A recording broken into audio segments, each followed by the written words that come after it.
President of the Grafton Chamber of Commerce, Natasha Watkinson. Good evening. Hello. Thank you for being here. We've got an amazing turnout. We've just a reminder, this evening is also live streamed as well. So I know we've got considerable interest in this year's election, which we've elected ourselves to have live streamed to the broader community. Grafton Chamber of Commerce is proudly part of the Clarence Valley Combined Chambers. So we've got people in the room and people on the live stream from downriver as well. So thank you all for being here. Before we get underway, I'd like to just do the acknowledgement to country. I'd like to pay our respects to the Bundjalung people, who are the traditional custodians of the land on which this gathering is taking place this evening. We'd also like to acknowledge the Yagal and Gumbaynggirr nations as being part of the Clarence Valley region. I apologise for my stumble there. And pay our respects to the elders past, present and emerging. I'll let Ray get us underway this evening.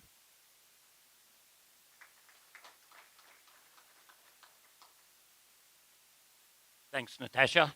So my name is Ray Smith. I'll be the chair this evening.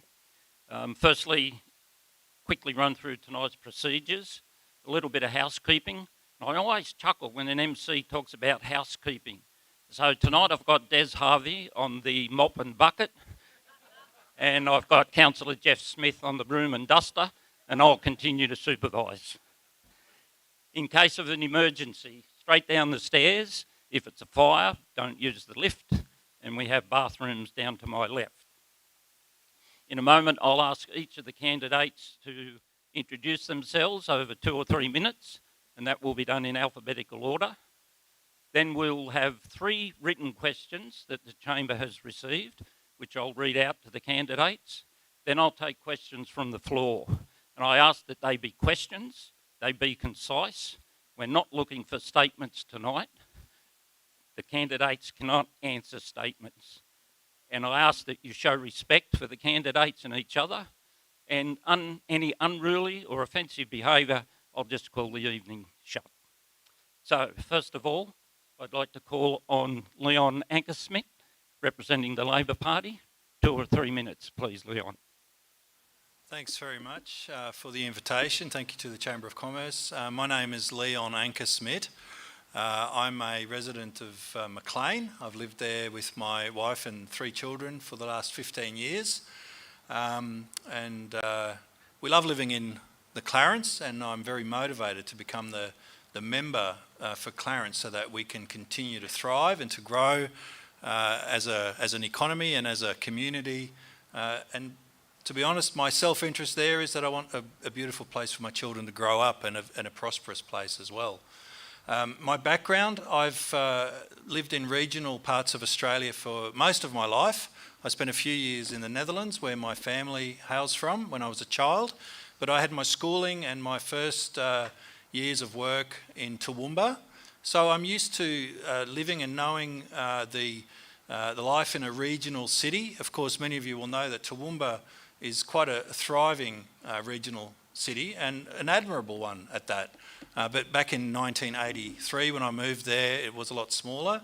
But I went to school and I started a business there, and I had my early career there, and I learned a lot about what it means for a regional community to really rally around its business community and around its entrepreneurial families, for them to be able to proceed with their dreams and their goals, and that the whole community benefits from that. And I think that's something that we can really benefit from here in a place like Grafton and in an electorate like Clarence as well. My own background, I've been a community services worker for about 30 years, and most recently I was the CEO of Anglicare North Coast here in Grafton, with a region that spread from Port Macquarie to Tweed Heads. Community services do much of the work that used to be performed by government, things like aged care, disability services, community housing, employment and training type services. So in that role, over the past 30 years, I've had a lot to do with really many of the services that most of us come into contact with at some stage of our life. And so I think I've had a very good training and a very good background in delivering services, working with government and working with communities to create the conditions where people can thrive. I have a PhD with a subject of my PhD in the field of social sciences was forming partnerships in situations where there is conflict. And once again, I think that's a really interesting grounding for perhaps a political career where, of course, not everyone sees eye to eye on everything, but it's very important that we forge partnerships and that we work together for the good of our community. And that's probably the strongest quality that I bring to this job, is the ability to really work and forge partnerships and collaboration with people across a broad spectrum. I think my time is up, so thank you. Thanks, Leon. Now, Mr. Greg Clancy, representing the Greens. Yes, can you hear me okay? Yeah, thank you. I think most of you will know me. I've been around for a long time. Moved to the Clarence in 1978. Been living at Cootes Crossing since 1985 with Val and our children, who have now all flown the coop. I've been on council since 2016, and since 2021 elections, I've been the Deputy Mayor. It's been challenging. We had a meeting today, and I'm a bit worn out and haggard from it, but anyway, it is what it is. My background, I've just been hit by a councillor, another councillor. So, my background is I'm an ecologist. I started out as a clerk in the public service many years back. So I've had a background in administration. I worked with the Department of Planning as an admin person, but I worked with the planners, so I got some good planning experience there. And I've worked as a consulting ecologist for many years. And in that, I've had to do a lot of reports that involve the planning and environment legislation. So I've got a good handle on that. So my strengths are ecology, planning, but what I've learned over the years is that to protect the environment, you have to also look after people, and that's really important as well. So the Greens have a lot of social policies and actions as well as environmental. So I think I'd make a good local member because I have the background and experience, I think, to do it. I didn't want to become a politician because I wanted to just go out in the bush and be an ecologist, but I don't believe that our politicians listen to the scientists. And so there's more and more scientists putting their hand up to be politicians because it's the only way you can make a change. I do hope that some of the politicians do start listening to the scientists, but anyway, so yes, I'm happy to answer any questions tonight. I won't go on and on. I think that's probably enough. I think most of you know me, and yeah, I'll stand on my record. Thank you. Thank you, Greg. Now, Deborah Novak, an independent, and can I say representing the Teals? Is No. that? No. Team The Pink. Pinks. Deborah. Thank you. Welcome everybody, and thank you everyone for coming tonight. And I'd like to acknowledge the candidates sitting alongside me here as well for putting their hand up to get into the sandpit to play. And I'm happy to play hard because my background as a local government representative, I'm in my second year, has been a great training ground for me. So I've had some good sparring partners, boys, and it's been wonderful. I know. It's been a really great learning curve the past 6 years, but I did run in 2015 and I sought some sage advice from a previous National Party member when I was down at Indi, where I went and attended a workshop for politics and politicians. And I have to say, when I went down there at that time, I was pretty jaded by what I was seeing out in the world of politics. And Anyway, I was so inspired when I left there, and that was Kathy McGowan's time, and I was the youngest person in the room. So, and I'm, like it was a lot of the elders of Victoria in that room. So I was really inspired to get into politics from that experience, and.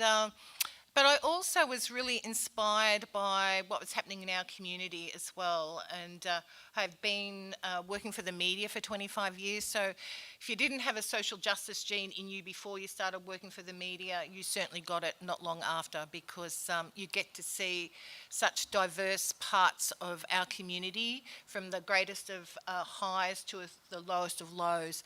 And sharing that journey with our community has been one of the biggest triggers for me to actually stand up again this time, as well as standing up for local government as well. So my business background is I've been a small business owner for 25 years. I'm a mother of 3 children, very proud mother of 3 amazing young people who have gone out into the world and made a really great pathway for themselves, with some help from me, but more to their resilience and tenacity.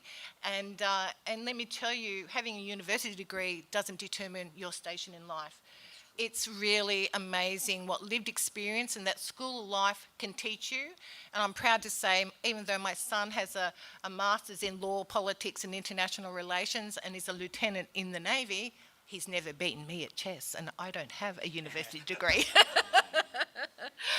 But so at this present moment, like I said, I am elected councillor. I love that role. I love what local government does, but I also love the potential of what state government can do, because a lot of people don't know that the 3 tiers of government are actually coming together a little bit closer now, and they're working together. So I see there's a lot of benefit in being elected as a state member. I retain my position as an elected member as well, so that's, you get kind of 2 bites of the cherry there. But it's very important, I've got these skills that are around being a farmers market coordinator as well. So I oversee 60 businesses through 2 farmers markets, and I've overseen their success and their thriving through some of our darkest days. That has been through the floods, the pandemic and the bushfires. And I have to say, I'm inspired by my storeholders as well, because of their small business. They're resilient, they're flexible, they're diverse, and they just bring so much. It's inspiring to be around them, that they want to make a difference. They need to make money, they want to make money, and they choose the 2 farmers markets that I run to be there and, to be a part of that circular economy. And I get really excited by that. So I'll leave it there, and I'm more than happy to answer any questions. Thank you, Deborah. And now Mr. Richie Williamson, representing the New South Wales National Party. Yep, thank you, Ray. And with a name like Williamson, and when it goes alphabetically, I know my place. Look, Ray, I like, and thanks to the Chambers for the invitation. And I, like you, would like to acknowledge the traditional owners on the lands of which our little gathering is taking place today. And I pay my respect to the Aboriginal elders of the Gumbaynggirr, the Bundjalung and the Yagle nations, which lie within the electorate of the Clarence. My name is Richie Williamson, and I was born here, 1973. I'm not 50 yet, but I will be this year. I'm working on it. And I have lived, I have worked, lived and breathed the Clarence all of my life. I get what it is like to live here. I love living here, and that's why I live here, and no doubt that's why everyone else in this room lives here. We love our area, and we want our area to be the absolute best that it can be. But for the last 32 years, I have worked in the media at the radio station here in Grafton, and that job has been a tremendous job for me personally, and it's a job that's seen me deeply connected with our community, with my community, and the issues that really are important to them, and they are important to me. As I said, those issues are many and varied, and I can tell you in the last 3 or 4 years, They have been some of the hardest hitting issues that has faced any of us in this room. We have seen fires, we've been through a pandemic, we've been through catastrophic floods, and the next headwind, which is coming our way, is a financial one. There is absolutely no doubt about that. My wife Leonie and I live at Cootes Crossing. Her mum and dad live here locally. She was born here too, so I guess we absolutely get where we live. For a while, I was elected member of Clarence Valley Council. I was elected firstly in 2005, and I continued there until 2020, I think, 21, whenever the last election was. These guys have been up to speed on that, 2021. And I was lucky enough, and I say that because it is an honour and a privilege to be elected to any position publicly, and it was an honour and a privilege for me to be elected as the council's mayor from 2008 to 2016. So I get the issues that face us locally here. I get it, I get them, I understand them, and I live and breathe them as everyone up here does. I'm not saying that I'm any different. So this election that is coming will be the closest election probably in the state's history. It is literally a nail biter, and it is good that there is a contest of ideas, because I want our state to be the best state in Australia. Because if our electorate is in a part of the best state in Australia, we have every opportunity to be better into the future. There are challenges coming, Ray, and I am sure that I and the party that I represent, the New South Wales Nationals, who have their heart in the bush, my and their ideals align perfectly. We live and breathe regional New South Wales. I live and breathe the Clarence electorate, and there are some headwinds coming, and I am sure the New South Wales Nationals in the next government are ready, willing and able to brace those headwinds.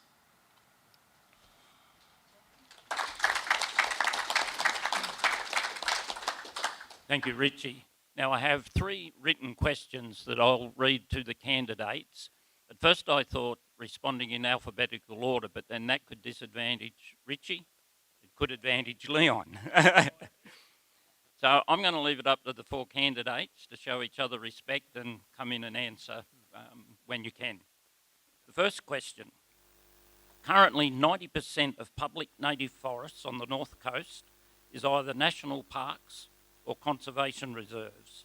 Of the 10% available to the timber industry, under 4% is harvested in any one year. Do you support an ongoing timber industry that only harvests under strict guidelines? Maybe to start, Greg? unless someone else wants to. Yeah, I'll show you how it's done. Yeah, look, this is a contentious issue here. We're in Grafton, Timber Town. I'm an ecologist, and I've been trying to protect the forests all my life. And unfortunately, we've seen mismanagement of our forests. But to say that there's only 10% available for logging, I'm not so sure about those figures. But what we've got to remember is that in Eastern Australia, and Southwest Australia, my mic's playing up. Okay. Probably all heard me anyway, did you? So when Australia was settled by Europeans, not our First Nations people have been here for thousands of years, and I should have acknowledged them as well, so thank you, Richie, for doing that. The forests of Australia were limited to Southeast Australia, up into Queensland, and Southwest Australia. But what's happened there is that since European settlement, we've cleared half of those forests.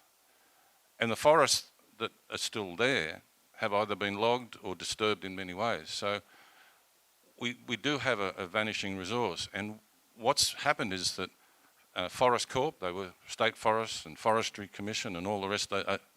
All these departments change their name all the time.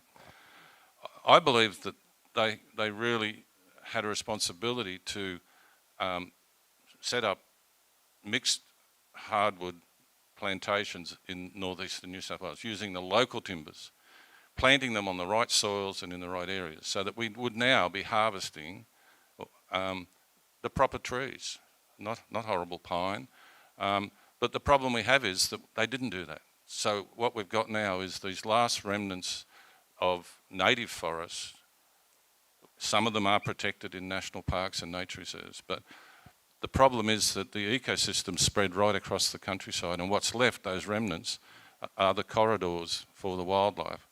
And so logging does disturb that. Now, we do need to phase out native forest logging, and that is the Greens policy. But we also need to sit down with the timber industry and talk about how we can do that. And a lot of mills now are relying on plantations, but the problem is, I was talking to Donna earlier, and the plantations that they put in were not the right ones in the right places. So we've got to start now, and it will be, the transition may take some time, but it's Greens policy to move out of native forests as quickly as we can. And we've also got to remember that in our catchment, any disturbance can affect our drinking water. And this is a problem, particularly after the fires. A lot of forests were damaged, and some of the refuge areas that were not burnt are now being logged. And Double Duke State Forest is an example of that, and that's a real concern, because it's those refuge areas that escaped those massive fires we had in 2019, 2020, that they're the areas that the bush can regenerate from, and bush does regenerate from fire. We certainly don't want fires to the intensity and widespread situation that we had in 2019-20, but even so, a lot of those forests are now regenerating, but they have to regenerate from areas that weren't burnt so hard. So it's a real issue, it's a complicated one, and I'm hoping that the Greens can sit down with the timber industry and see if we can come to some plan to phase out native forest logging. It is being phased out in a lot of areas. There's a lot of local councils around that have got motions to phase out native forest logging. I think it's inevitable, but we also have to bring the workers with us, the timber industry with us. And I've got no problem with using timber, but it's where it comes from. And it really should be coming out of plantations, and it's not. Thanks, Greg. Thank you. Thanks, Greg. Always a lot of good detail in your conversations regarding the environment.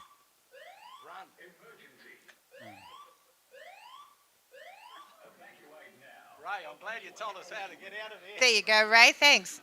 Are we running? It's not. Should we take it wasn't my plan to seriously? call the evening short. No. I think we have to obey. Yep. So Sorry, just ladies remember, and turn gentlemen. to your right, heading downstairs.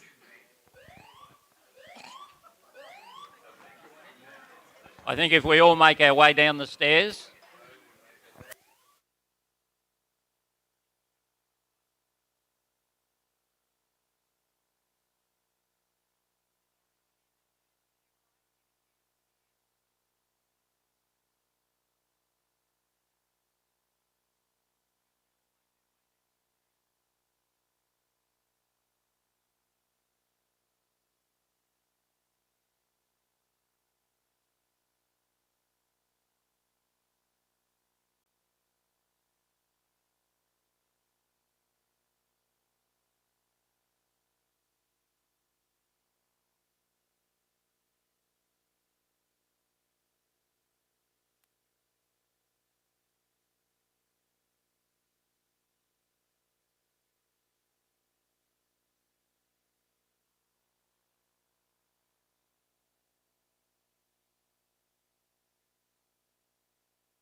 Test.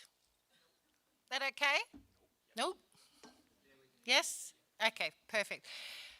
Round two. Thank you, everybody, again. Look, I recall this conversation when I was first ran for state a couple of years ago. What's that? That's the phone. And that conversation was with Mr. Nataris when he was alive. And so we had some backroom chats about the timber industry, and what he revealed to me, it was all around his employees and his employees who've been there forever. They were all like family to him. And he was gravely concerned about their welfare, the welfare of their industry, and the viability and sustainability of their industry. So I take my learnings from him. On the back of the question, when I received that a couple of days ago, I thought to myself, who sent this question? I went, that must be Donna. So I rang Donna up, and I just wanted to see if it still remained the same, those same concerns about what happens to industry on the back of the bushfires. And I've got some friends who are also environmentalists as well, and so they have the same concerns. It's family, it's future, it's sustainability. How do we keep going? What do we keep doing? How do we make it work for everybody? And I'm not the expert in this area, and I would rely on bringing the two industries together, whether it be the environment and the timber industry together, to give them a seat at the table, to come up with a local solution, what's best for us. Not what's in the interest of the state, not what's in the interest of federal government, but what's in the best interest for our community on both sides of the fence, because they both have valid arguments. They both need long-term security, whether it's, our water, whether it's, jobs. Everybody who's got family, anybody that's employed on both sides of the fence have the same concerns. And it is being able to bring them to the table in the future to come up with some sort of arrangement that works best for everybody. Thanks, Deborah. Richie. We go down the line? Yep. Look, thanks, Ray. And the Nationals policy and my policy is very clear on this, and the answer to a pretty simple question is yes. Sustainable harvesting in the forests is exactly that. It is sustainable. Now, there are literally thousands of jobs in the Clarence electorate at risk, and not you personally, Greg, at risk if the Greens ever get control of the state. Just have a look what's happening in Victoria. It is an absolute nightmare down there. And I say to those people employed in the timber industry that for you, this is the most important issue in the election if you're in this, if you're in that industry, because there is clear choices sitting at this table. There is a choice that supports you and wants to see continued logging, and there are a couple of choices that don't. And I have to say the Greens don't, and the Koala National Park that is promoted by the Labor Party is a direct threat to those jobs. And that's a fact, because you cannot take a resource that are in the state forests away without consequences. Now, the consequences are, of course, that and tonight we'll all sit up here and talk about housing affordability and the housing crisis. One of the major resources in a home is timber. So you cannot sit on the fence here, the timber fence. You have to pick a side. You have to say that logging is sustainable in New South Wales, in state forests, or they're not. And if they're not, if you say you're not, that's fine. That's your policy, and I absolutely respect that. But my policy is that for affordable homes in the timber industry in New South Wales, and particularly the timber industry in the Clarence, there is a very, very clear choice in this election for the sustainability of your job. And I'm sure those in that industry understand that, and come 25th of March, we'll vote accordingly. Thanks, Richie. Leon. Yeah, look, I'm also happy to say a simple answer to this question, and I'll do some explaining on that. But I and Labor are also not against people having a job. And I understand that the timber industry, particularly in Grafton, is a very important industry. I think to suggest that it involves thousands of jobs could be overstating it a little bit, but certainly every job is important, and we don't want to lose industries. Grafton has a history of losing industries. I mean, I've only been here 15 years, but as I go around door knocking people in our electorate, they're happy to tell me, or sad to tell me, I should say, all the industries that Grafton has lost over the years. So perhaps forestry is a declining industry for Grafton. I guess it is in some respects.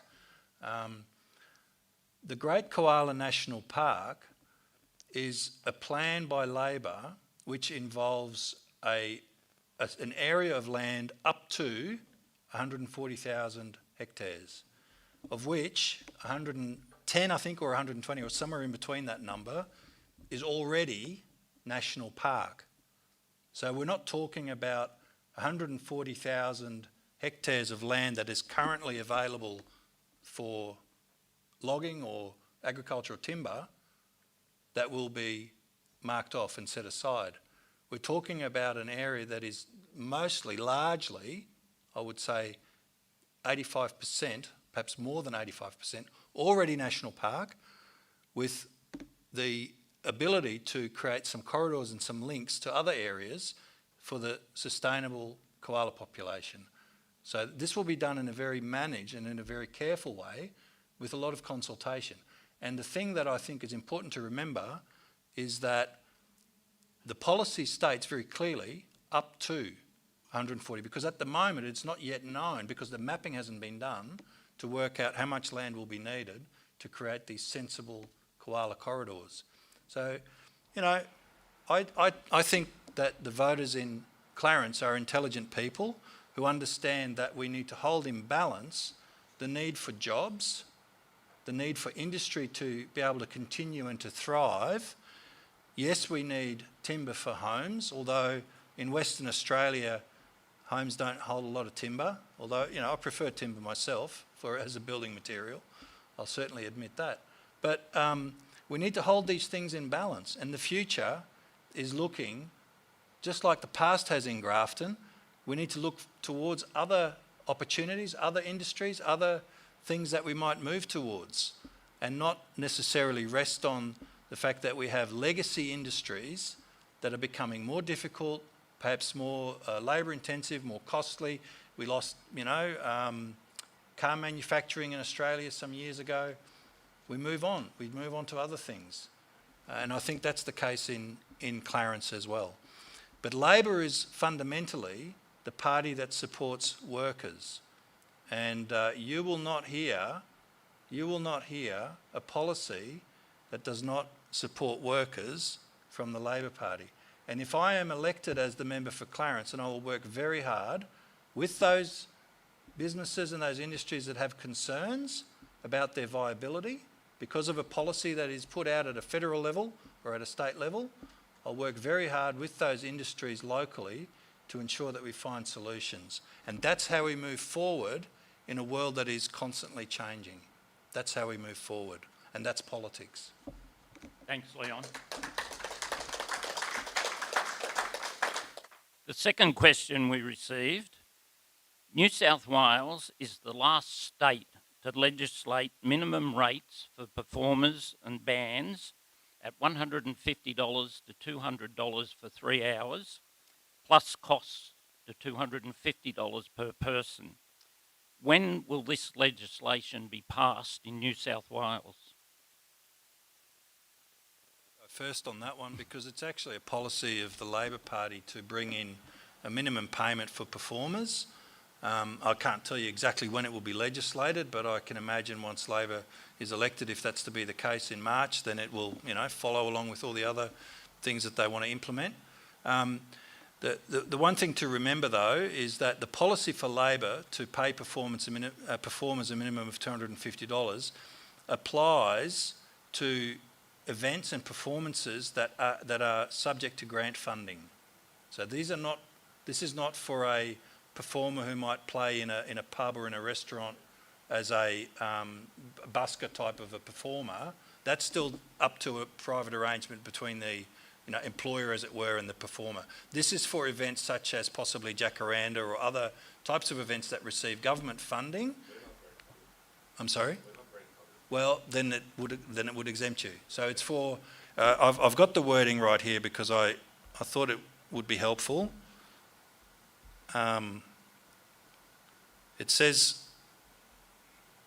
exactly a minimum $250 minimum fee for musicians at commercial events that receive public funding. That's the wording. Okay, so I would argue that a lot of actual performances would be exempt from that.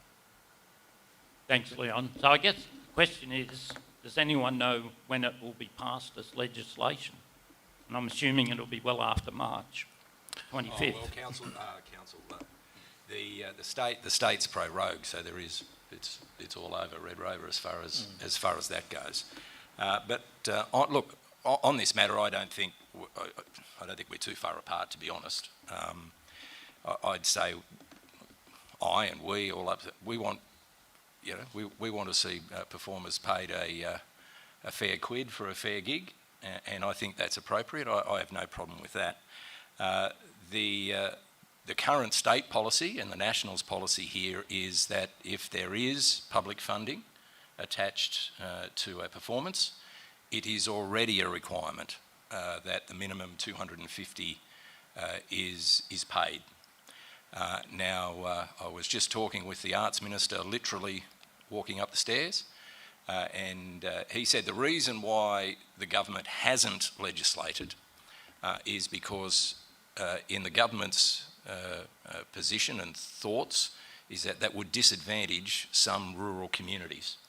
In that and I'm going to use, this is completely hypothetical, if the Coots Crossing Cricket Club got a grant for $2,000 to put on a shindig at Coots, they would have to pay the performer a minimum wage, which could put that whole event at risk. And if that's the case, it's then literally left to the performer and the organiser to work out a fair deal. So that's why it hasn't been legislated to date, but it is already a requirement. If there is public funds in the performance, it is a requirement that what Leon's talking about and I'm talking about already exists. Is it legislated? No, it is not. It's only a requirement of the funding agreement. Thanks, Richie. Deborah.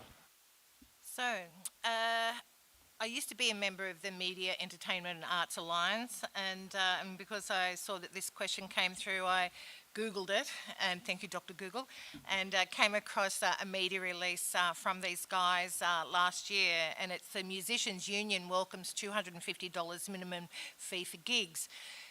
The introduction of this $250 minimum fee for government subsidised gigs in Victoria, and it's actually all the states have got this fee except for New South Wales. They go into, rat on the Perrottet government, but I'm not going to go there. But what it is, if whoever is elected, it is the responsibility of whoever is sitting here at the table to go and lobby on behalf of our musicians in the seat of Clarence, which is Clarence Valley and Richmond Valley. Thanks, Deborah. Greg. Yeah, look, can you hear me now? Is that working? Okay, thank you.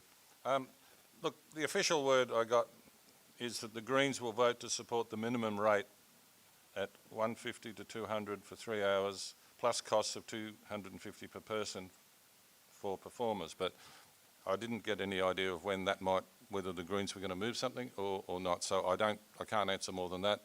But as someone who sings and plays drums, I'm very sympathetic to musicians. I'm amateur, so I don't get paid. But I do gig with people that do get paid. And I know from first-hand experience with these people that they do struggle. And we've got to make sure that if they're working hard, there's a lot of practice goes into it. This is what people don't often realise. It's like a lot of jobs. People just think, well, like a teacher, for instance, they might only be working so many hours, but they might spend hours and hours and hours at home, weekends, at night. And it's the same with musicians. If they're going to perform well, they've got to do a lot of practice. And so I do think they need to be compensated for that. But we don't, as I say, we will support this, but as far as I'm aware, there's no specific motion going to the government at this stage. But thanks. Thanks, Greg. And I won't ask you to sing tonight. Okay, the third question. Each party has a policy on the future of poker machine operations in New South Wales. What knowledge does each candidate have of the club industry and the effects a mandatory cashless gaming card will have on clubs and their communities? I might start this end again, Greg. Sorry? I'll start with you on that question. Yep. Well, the Greens have raised major concerns about gambling. It's causing all sorts of problems. Now, we're in a club tonight, and I know that there's a lot of poker machines in this club, and I know that this club does a lot of good for the community. So that's the balance. It's if you cut back on the poker machines, does that mean this club can't do all those good things for the community? I'd like to think we could, because it is really a problem for a lot of individuals and a lot of families, the gambling, and poker machines in particular. I can't give you the figures because I'm not a numbers person, but Australia basically leads the way for the number of poker machines in the world. So, and West Australia, I think's banned them, but New South Wales and Queensland, I think, have large numbers. So I'm really concerned about it. The Greens are campaigning to eliminate poker machines from clubs and pubs, and I've got to say I'm sympathetic to that idea, but I also realise that there may be some benefits from the money coming from it, but then there's a lot of disbenefits as well. Thanks, Greg. Deborah? Thank you. So a lot of you probably wouldn't realise that I actually did work in the Ballina RSL club for 10 years and saw it go from men's only bar to women being allowed into the bar. So wasn't that a revelation? And you look, you know, gambling, and I used to be a poker machine mechanic, so I love that ka-ching. And it's the gambling industry being regulated, and with people who have, I guess, what you'd call addictions to gambling, it can be very difficult for some families, in particular these times. And I believe that if anything, whoever is elected again, it's about evidence-based moving forward. So I know the Labor Party is talking about an evidence-based approach, and I definitely support that.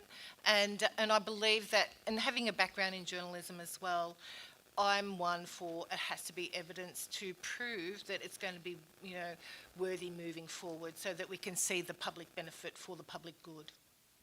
Thanks, Deborah. Richie? Yeah, thanks, Ray. And from my recall, I think your question was about what do I understand of the club industry as well. Yeah. And I can tell you I have a great knowledge of the club industry. I've been a member of this club since I was 18, and I have some dear friends that work here, that manage the place, and that are on the board. And I remain a firm supporter of the club industry, and we've got some people from clubs here, and racing clubs and jockey clubs. And McLean. Yeah, that's John and Mark, yeah.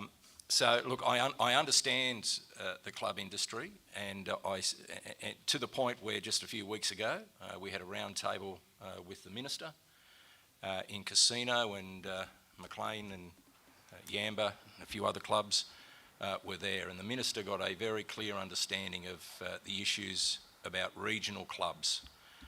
They are the heartbeat of our communities. The amount of money that the three big clubs pour into the community in the Clarence Valley. We got to go? No, test. Is unreal. And I acknowledge their support, and they will continue to have my support whether I'm elected on March 25 or not, because I understand the club industry. What the policy is a policy of change, and there is change coming, but we want the club industry and the pub industry to be a part of that journey. The The end date is the 31st of December 2028, where, unless there is an exemption given, clubs and pubs and poker machines will have cashless gaming. Now, there are some issues for us here locally that need to be addressed in that policy, and that's why I'm advocating for regional clubs particularly, and pubs, but particularly clubs, to be on that steering committee. I think it is vitally important that we in the bush are represented as the policy is developed, and the state has said to the industry, you come to us with the plan, and there's some guidelines around that. But the state need to be aware that there will be an effect on community clubs. There's no doubt about it, and the way that club industry is working now will have to change. And I know that the Nats understand that completely. The Minister is a Nat, Kevin Anderson from Tamworth, so he also gets us in the bush, and that's why there is already some safeguards for regional New South Wales clubs in the draft policy. But there is a long way to go on this one, Ray. There is a long way to go. The last thing I want to see is you come to have a birthday and you can't put $20 in a poker machine to have a flutter on the way out. Responsible gambling is very important, and I have to acknowledge the lengths that our local clubs here go to already address problem gambling. They have very strict guidelines already in place. They understand them, they understand the problem gamblers, and there are already a number of policies in place in clubs, including this one, to address somebody who identifies themselves as a problem gambler. The issue is that if they exclude themselves from venue A, they can walk down the street into a pub and keep going. That is a problem. My greatest concern though, Ray, is this thing here, where you can bet 24/7 on credit on your mobile phone, at home, in your lounge, 3 o'clock in the morning, and it is totally unchecked. So, you know, we need a more holistic approach to this, not just simply poker machines in clubs and pubs. Thanks, Richie. Leon. Yeah, thanks. Thanks, Richie, for that answer, and I have to say I agree with much of what you say, actually. The question does ask about knowledge of pubs and clubs. I have to say I don't have a lot of prior knowledge of the club's business, but I have spoken with, in the course of this campaign, with particularly board members of clubs locally and heard their concerns, and I'm listening. What I understand is, now you might think actually that being a community services type worker and person, and Anglicare still has a program to support people with gambling addiction, and has operated that program for probably 10 years now. You might think that I'm blanket against gambling and in favour of whatever interventions might be created to make it difficult for problem gamblers. But I do think that the answer is far more nuanced than that, and one of the reasons for that is exactly what Richie just said about the ability to gamble in other contexts. So we can move it from one context, which will have detrimental effects on the community, and it'll just shift to another context where people haven't got any types of controls in place. And the other part is that the money goes offshore. In a lot of these online gambling platforms, apparently, that's what I'm told. So I want to speak to the point that clubs, and especially regional clubs in local communities, do have already measures in place to support.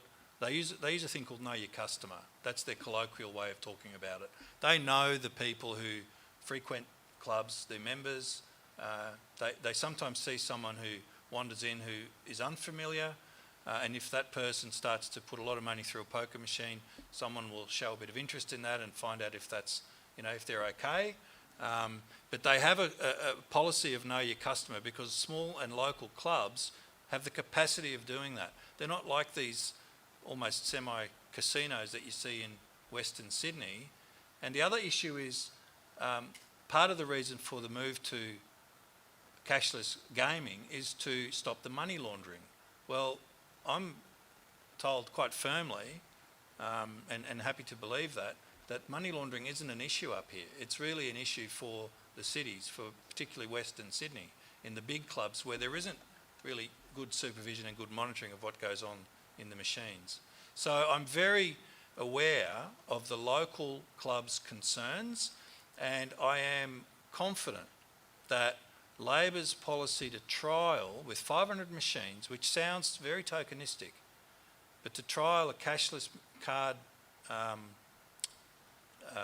system with just 500 machines is a good approach, because what it means is that they can, just using a small number of machines, they can work out where the unintended consequences occur, right? So the unintended consequences are stopping someone from having a flutter who's perfectly legitimate and perfectly entitled to have that flutter. That's not a consequence that we want to see.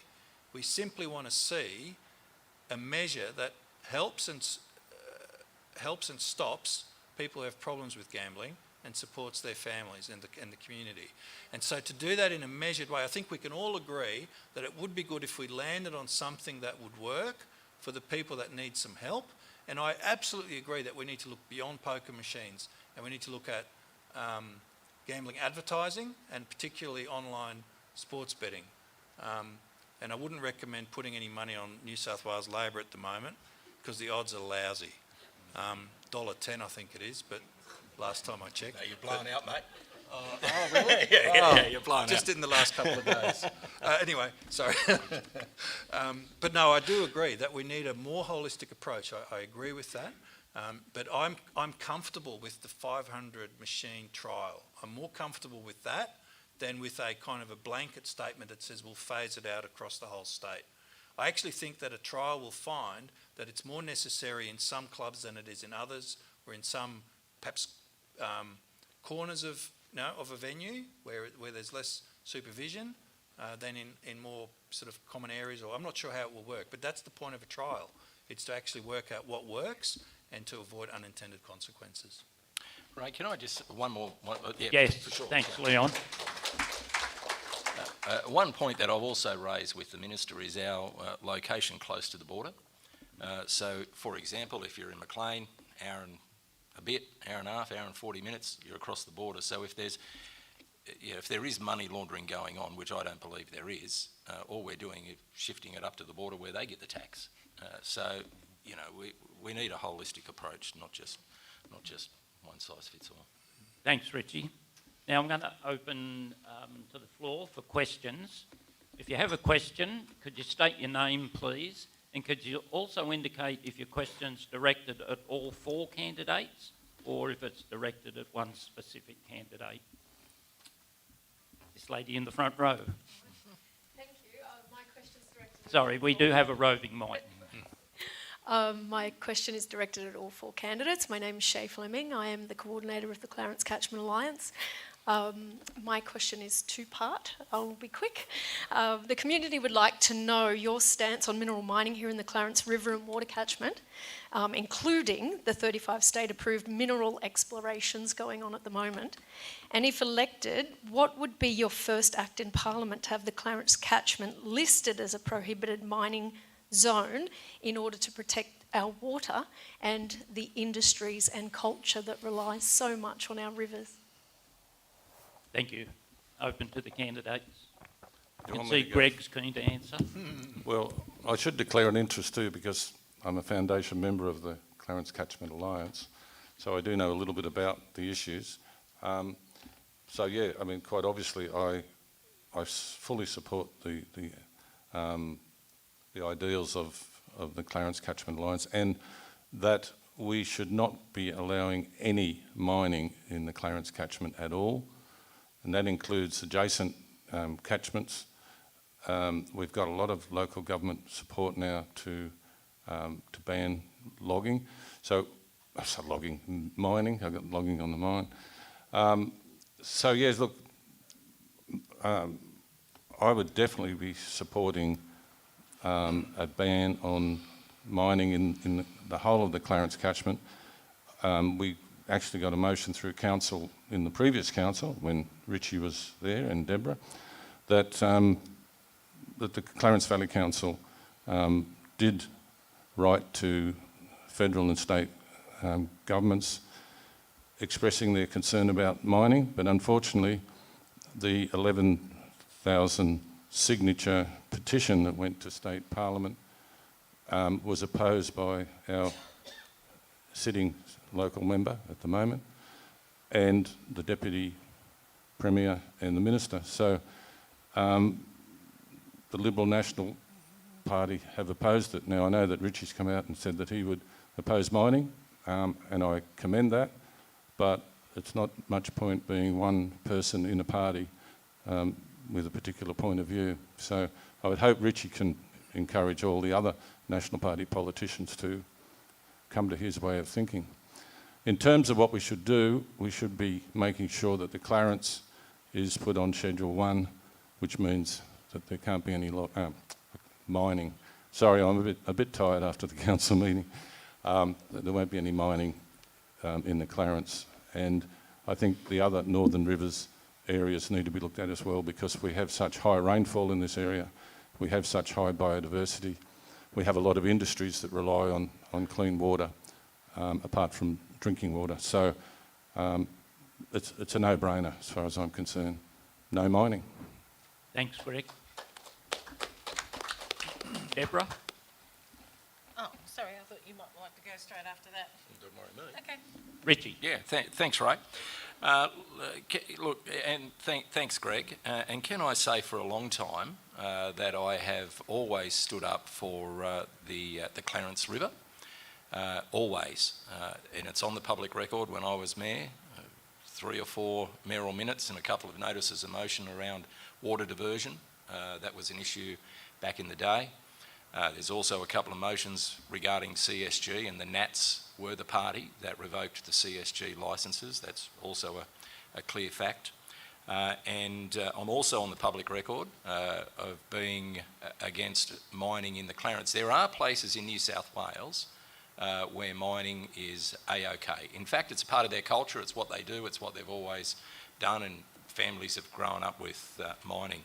But I am acutely aware of the wilderness arc that we have here, particularly in the Clarence Valley, but also in the Richmond, that needs, in my opinion, proper protection, and that protection should be through the form of no mining, because we're not built for mining here.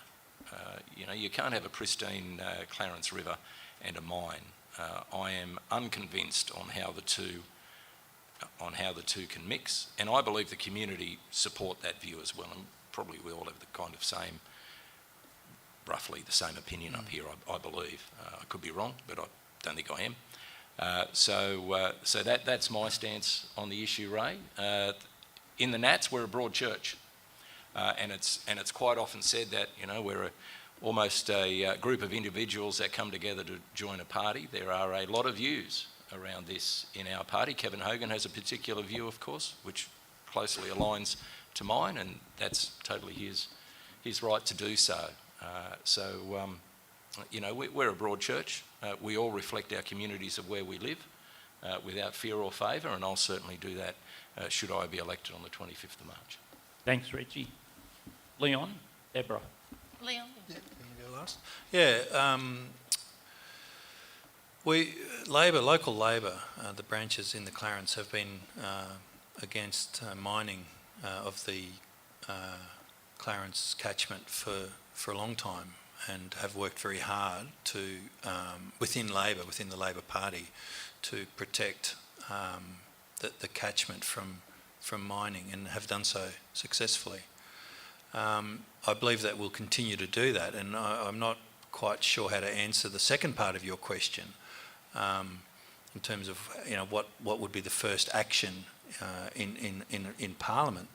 But I actually believe what we need locally, as we did with the coal seam gas and various other issues that have come along over time, is we need a concept that the community will not permit it, so that this idea of social licence must be withdrawn. And so that is really about having a dialogue with our community along the lines of what Richie's just said and along the lines of what Greg has said about, we love our river, and our river catchment is a fragile ecosystem. It's a fragile environment. We've got industries downriver that depend on clean water. We need to protect that, and it's worth protecting that. And we won't stand for, whether it is a political party that stands up in Sydney and says, let's allow this, we need to be a community that stands together and says, no, we won't allow it. And I think we can do that. So the concept of social licence is a valid one here. It sounds like it's a bit toothless, but actually it isn't. I believe it was social licence that stopped, or that perhaps convinced the National Party from shutting the door on coal seam gas. So this is something that we can do together as a community. If we put our heads together and say, we all agree on this, let's make sure that it doesn't happen under the radar or behind our backs. That's it. Thanks, Leon. Thank you. It's a very, very big question moving into a modern era where we need mining for some things, but we don't need mining for others. And one of those big ticket items where we don't need mining is actually in a water catchment or in the Northern Rivers major food bowl. And that would have catastrophic impacts and effects downriver if there was any lease had come to adrift, which has happened in the past, and they're still doing remediation works up there at Tabulum. The area that we live in, as Leon has said, has legacy industries, but I prefer to call them heritage industries because they have proven what a clean catchment can actually do. And the timber, dairy, beef, seafood and sugar industries have been here for 150 years. They've stood the test of time, they've withstood previous pandemics, they've withstood mechanisation, and they are still standing today. So my big ticket item, if I was to be elected, would be to buy back those 35 licences and make sure that this region is mining free for the people of the entire Clarence Valley. Thanks, Deborah. And I understand you had a part two of your question. Oh, no, that was double-barreled. Right. I can keep going if you want. We might give someone else a go. Any other questions from the floor? This lady here. Hi, I'm Patsy Weeks. We live out on Summerland Way. I have two issues that I'd like you to address. First thing I'd like to say that I'm quite horrified in your answer about logging in the forests, that you had no mention of management and maintenance to reduce the fire hazard, because it's a bloody disgrace. And it's just a tinderbox waiting to happen. If you can't afford it, you can't have it. That being the case, our other issue is energy. What are you going to do in this state to keep the lights on? We have a huge solar system. We've invested, I call it forward investing in our electricity, reliability and cost, and it's useless. It helps, but it's not going to save us when the lines go down, and the lines are going to go down when they shut this big mill down. What's going to happen? Your solar and windmills aren't going to help. Patsy, could we have a question? Yes, please? And the thing is that now this proposed farm at Southgate, this big solar system. So where are we at in the Clarence? Where do you stand? So my twofold question is, what are your parties or what are your issues to save New South Wales energy supply? And what is going to happen? Do you support this solar system that's going to take up some beautiful farmland at Southgate and probably help to reduce what we're getting, the small bit that we're getting in our rebates with solar? Thanks, Patsy. Open, Leon. Yeah, look, I'm happy to go first on this one because Labor has just announced a very clear pathway in terms of energy security for New South Wales. When I say clear, it's a high-level policy, so the detail is, probably certainly not bedded in for me just yet. So, excuse me if I can't give you, very granular detail.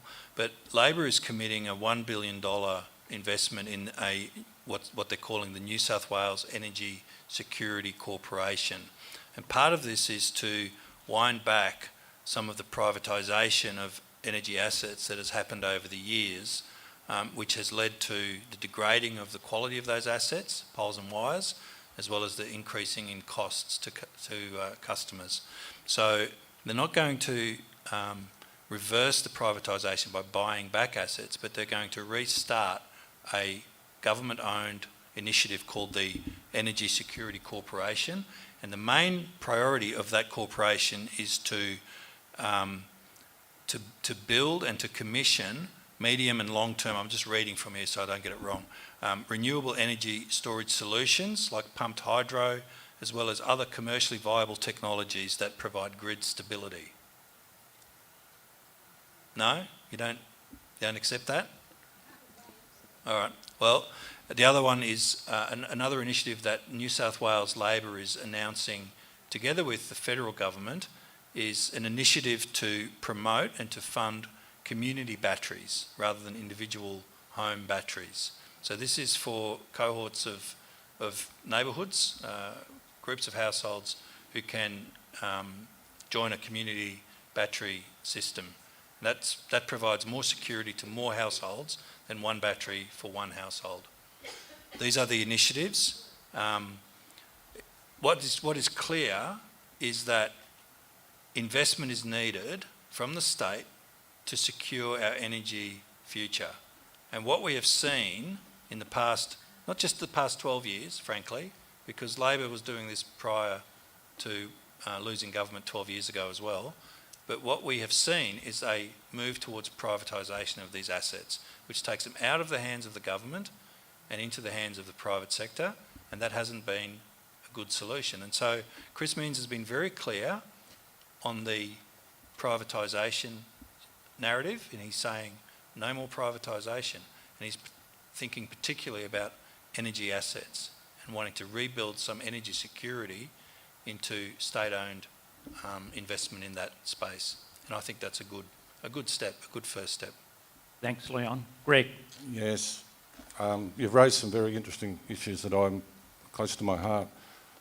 Before I get onto the energy, the forest management, I can talk to you for days on that because I'm an ecologist, and what they're finding is that the ANU research is showing that the longer since fire, the less fire-prone forests are. So we've got to stop burning all the time, and also that logging increases the risk of fire and the intensity. So they're issues that I can't go into a lot of detail now, but I'm happy to talk for days on it at some stage.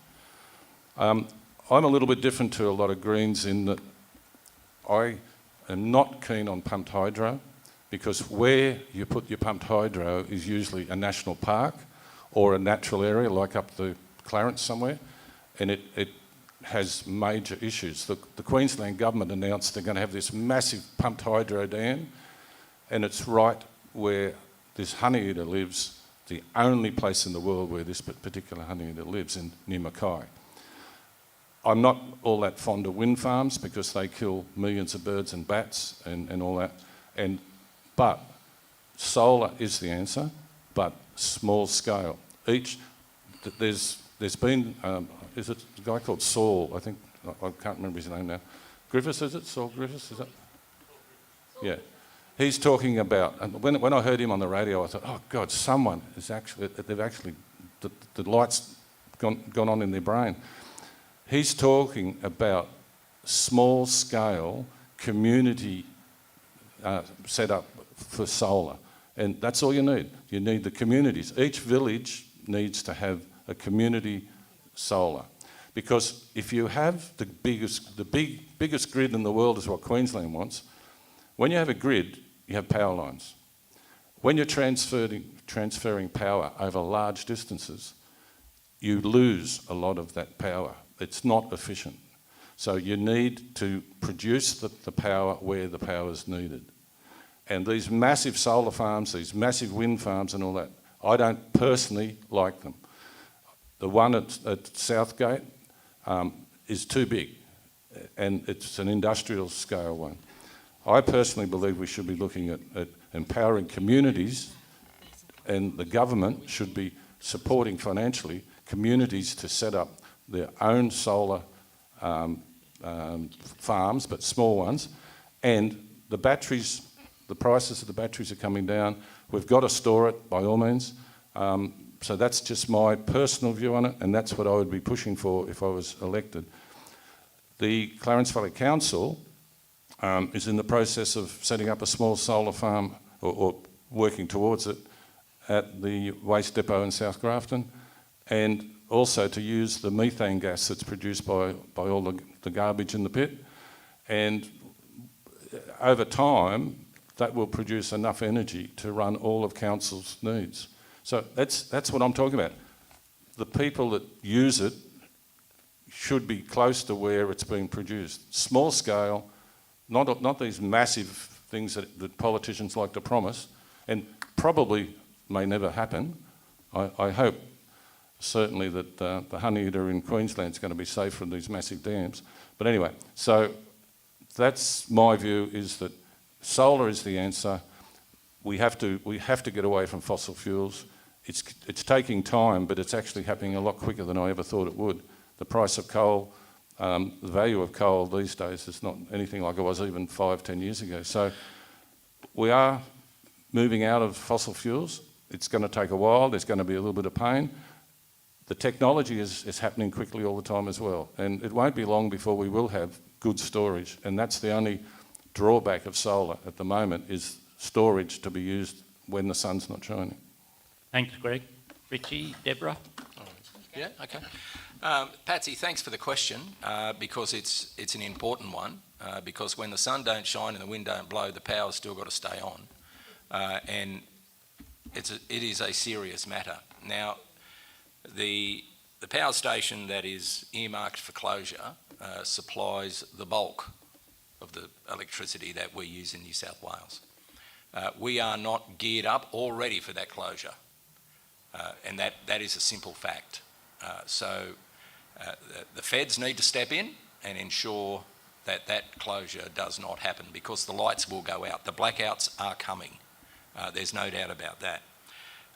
And, you know, some of this is hairy-fairy stuff.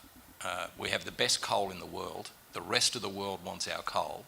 We should be investing in carbon capture, which is totally doable and possible, but it needs investment, because the lights aren't going to stay on, and that is an absolute fact. And the concern I have with Labor's policy around the corporation that Leon spoke about, the $1 billion is being ripped out of regional New South Wales. And that is also a fact. The Restart New South Wales was an act of Parliament by the New South Wales Nationals in 2011 and earmarked several $1 billion for regional New South Wales. Funded out of that are things like fixing country bridges, fixing country roads, and we have seen hundreds of millions of dollars in the Clarence electorate come into our electorate from that fund. The Labor Party are now moving that fund from regional New South Wales into their new energy corporation. We're the losers, because the lights will go out and there's no cash to fix the roads or bridges. And a lot of other... No, it's serious. Money doesn't grow on trees. You know, this is real money that will be ripped out of regional New South Wales to fund some scheme in Sydney that doesn't produce 1 watt of electricity. So when the lights go out in the middle of summer, next summer, you know, there is a real reason for it. I can assure you, there is a real reason for it. Thanks, Richie. Deborah? Thank you. Thank you. Great question. question, and very interesting one with a number of answers. So I'm going to be really honest.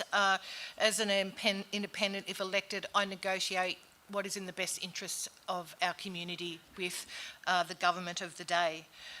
And I'm happy to take that question on notice and provide you with some further answers. But what I will answer is the solar farm at Southgate. You raised that as an issue.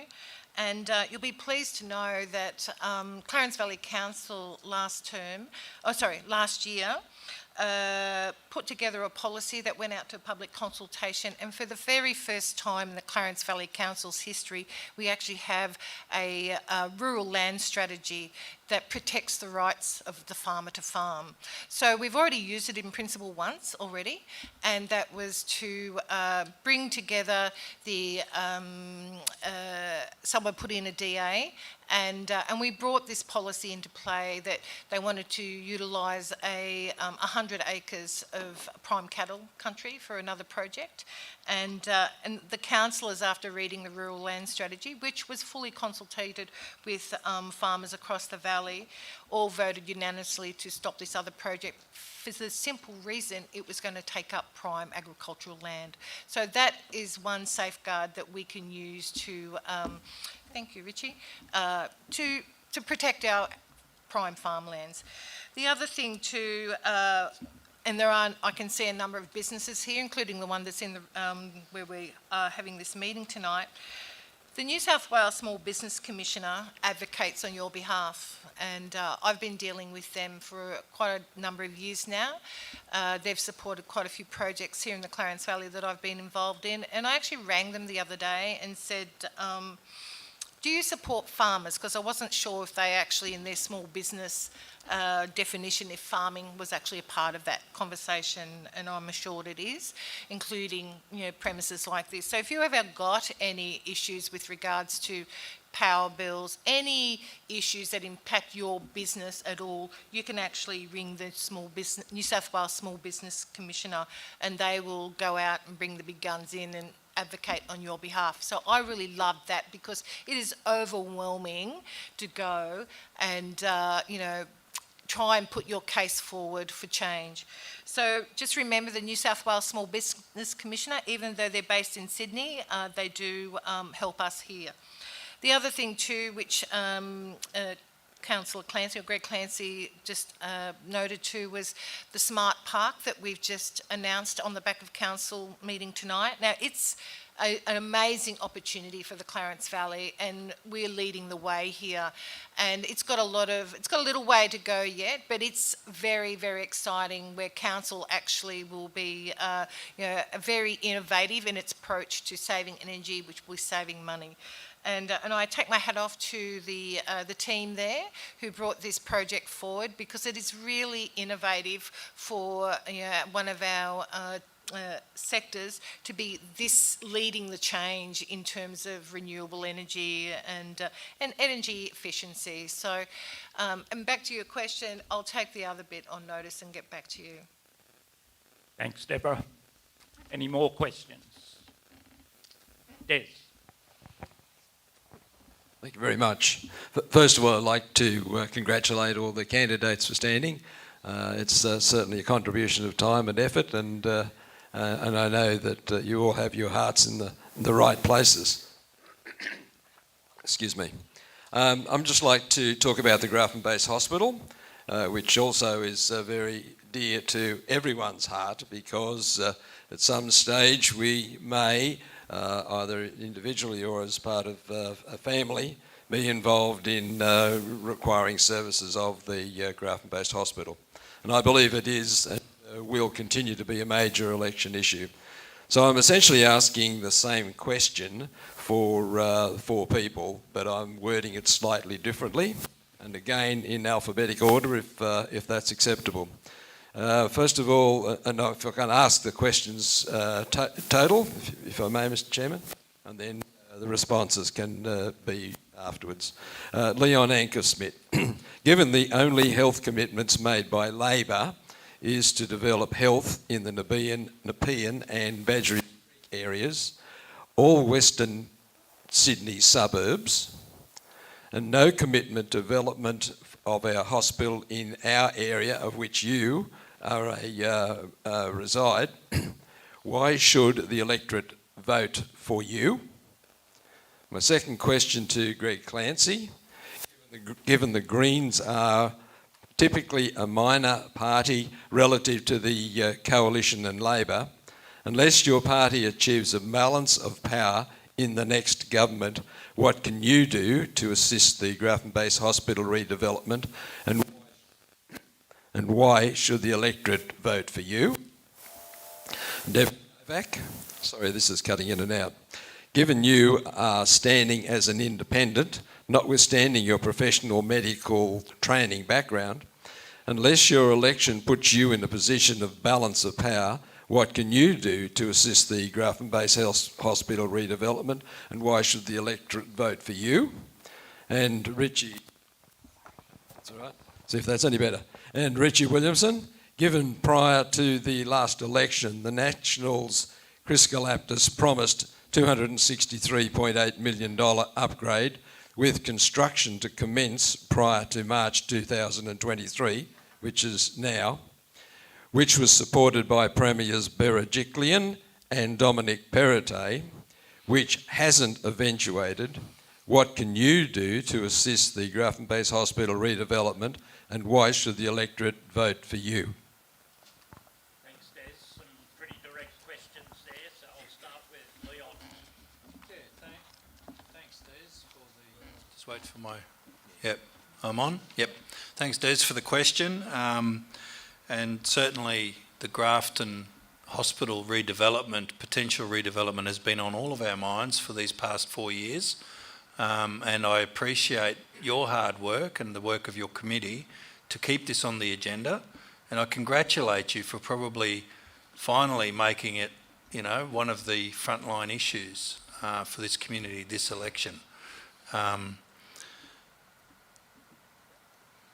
You mentioned the commitment from Labor to some of the areas of Western Sydney, and you're perfectly right. Taree is another one that's been earmarked for a new hospital or a significant redevelopment. So not, you know, a little bit closer to Clarence, but not close enough for our liking, and I agree with you on that. But Labor has committed more than just building new hospitals in Western Sydney and in Taree. Labor has come out very early in the campaign to commit, first of all, to a significant boost in staffing levels of our hospitals. And that is not to be sneezed at, because there are hospitals in our district that are underutilised. There are bricks and mortar buildings that are not being used to their full capacity. And so Labor is going to start with addressing the quite desperate nursing shortage in our hospitals, and that will affect the Clarence, and a flow-on effect that I've just become aware of, that the dots have been joined for me, is that housing for nurses is another issue in the Clarence, and so that's something that I will certainly raise. Housing is on my agenda anyway, but in relation to increasing our staffing numbers, particularly in hospital, because a lot of the nursing practitioners that we can attract to our hospital are often fresh out of training, and they're often single people, so they need somewhere to live, and that can be difficult to find. So all of these things are related. Now, Labor is not shying away from building hospitals. That's demonstrated in their commitment to Western Sydney and to Taree.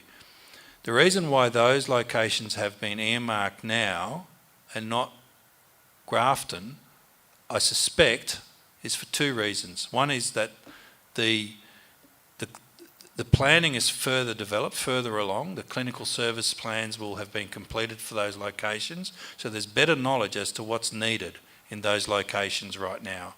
We know that Western Sydney is an area that has had enormous population growth, and so they're quite desperate for not just hospitals but schools as well. That's of no consequence to us up here, but it explains why they're focusing on those areas at the moment. I think that we can take comfort from the knowledge that Labor is willing to invest in critical state infrastructure, public hospitals, public schools, public infrastructure that needs to continue to be built and upgraded, including in the regions. And Labor is committed to that. Why you can take comfort in having me as your member for Clarence is that in a Labor Minns government, it will help to have a person within that government who has the ear of the minister to be able to continue to advocate for what our region needs during that 4 years, or God forbid it might become an 8-year term of government for Labor. And then, but at least during that 4 years of government, that we can make these changes. From opposition, a person who's in opposition, and look at Janelle Saffin in Lismore. She's been a terrific member, and I haven't met anyone that's got a bad word to say about Janelle. But she's been working as a Labor member in opposition, and she's achieved a lot for her region. But, you know, despite her advocacy, Tenterfield missed out on $10 million worth of grant funding after the bushfires. So regardless of how hard working a person in opposition is, if they're not in government, there's a limit to what they can achieve. And that's why I think if we're likely to get a Minns Labor government in March, and, you know, check the odds, by all means keep an eye on the polls and on the newspapers, but you have to ask yourself, are we better off with a Labor member here in Clarence to achieve those big ticket items that we need? Thanks, Leon. Greg, I think you were second on the list. Yes, I think so. Well, Des knows all the answers because we had Dr. Con here yesterday, and she was interviewed this morning with Damo on 103.1, and also Tim Howard's done an interview. So you'll be able to read and listen to the interviews. But she's a GP from Albury. She was the deputy mayor, and she knows her business when it comes to medical and hospitals. She has given us assurance that when she's elected, it appears very likely that she will be elected to the upper house. If the Greens have the balance of power, of course that would be even better in terms of her lobbying. But even if we don't have the balance of power, she will be a strong advocate in the upper house. And I'm really pleased to hear Leon talk about staffing levels, because we can get the physical hospitals built, but if you don't have the staff for them, that's the problem. And there's all, you know, Amanda raised all sorts of issues, which I learned a lot yesterday talking, listening as well, because, for instance, what we've got committed to here is open public primary care services, managed at a local level where you can see a GP and allied health professionals for free, including home visits and outreach services. Retain and recruit skilled health workers with safe nurse-to-patient staffing ratios, and a 15% pay rise for nurses, paramedics and midwives in the public system. Now, what the problem there is that there's been a cap on public service wages for some years now under the Liberal National Party government, and nurses are suffering like anyone else, and a lot of them are actually not earning enough as a nurse for it to be viable, and some of them are going out and stacking shelves in Coles or Woolies, which they get more money from than actually being a nurse, and that's just not acceptable. The other promise here is to tackle the GP shortage by removing barriers for junior doctors to choose a career in general practice. So there's a lot of doctors are going into specialist practice rather than general practice, so there's barriers there, and a lot of that's to do with the remuneration, the way it's all worked at the moment. Institute outreach programs, so you can see a specialist closer to home, because as we know, most of our specialists are Coffs Harbour, Lismore, Gold Coast, and establish a rural and remote health commissioner. Now, I believe that Amanda gave a commitment yesterday that she would do all she could. She's now aware of the Grafton situation, And I certainly, as local member, would be working with Amanda and other Greens to make sure that Grafton gets what it needs. And it's not just the hospital, it's the hospital and staffing levels and nurses that are happy and not leaving in droves. Thank you. Thanks, Greg. Deborah. Thank you. Another great question. So thank you very much for that, Des. Look, I once was a nurse aide. That was my very first job at Ballina District Hospital. And so I have a bit of a lived experience in that space. And I have a twin sister who actually works in the industry as well. And she's been there for 40 years. And so we have a lot of, great chats. So I just wanted to bring to your attention one of the things which I did find, I thought, let's find out where the Grafton-based hospital is sitting in the scheme of things. And I found the Infrastructure New South Wales State Infrastructure Plan 2022-2023, and there's all these amazing projects on here, and Grafton is actually languishing down at the back end of the projects moving into 23-24. A lot of the front runners have already got their Q4, Q3, Q1 already done, money assigned, but Grafton is sitting at the back end of all the projects with money assigned, but it hasn't got any other traction. So you asked Des, how would I go? And if I'm elected, I sit on the crossbench.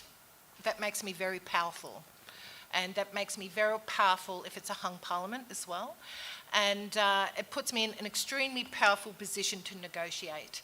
Because the seat of Clarence has always been held by the National Party, previously the Country Party. That's not true. No. And Labor for 2 terms, and that was on the back of the pulp mill. But it would be a very, very interesting scenario to make the other parties very hungry for this seat again. When it comes to nursing staff, this morning I happened to be in a shop in Maclean, and I did give birth to my 3 babies in Maclean Hospital, and recently I have been in Maclean and Grafton, and the service was amazing. I know some people have complained about it, but I can't fault the service. Truly amazing. However, I know recently the Coalition have said that we've brought another 25 nurses to the region now, but however there are 60 nurses short. And I've had a meeting with the Nurses Union here, and what was interesting in this shop this morning, this friend of mine was really excited to say one of her friends has just graduated and is one of those nurses coming.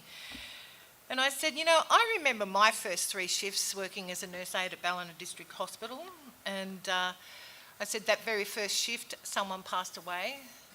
The second shift someone gave birth, and the third shift was I heard an adult say the F word for the first time.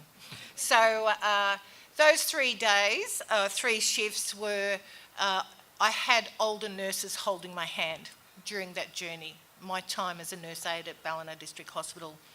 The new nurses coming out now won't have that, because a lot of the nurses are actually leaving for preferring other career choices, because it's just too hard. Too hard being on the front line, too hard not being appreciated, and just too hard. And I can see that, and I heard it when I was in the hospital as well. I heard it from some of the nurses, and it's just such a tough gig to be a nurse these days.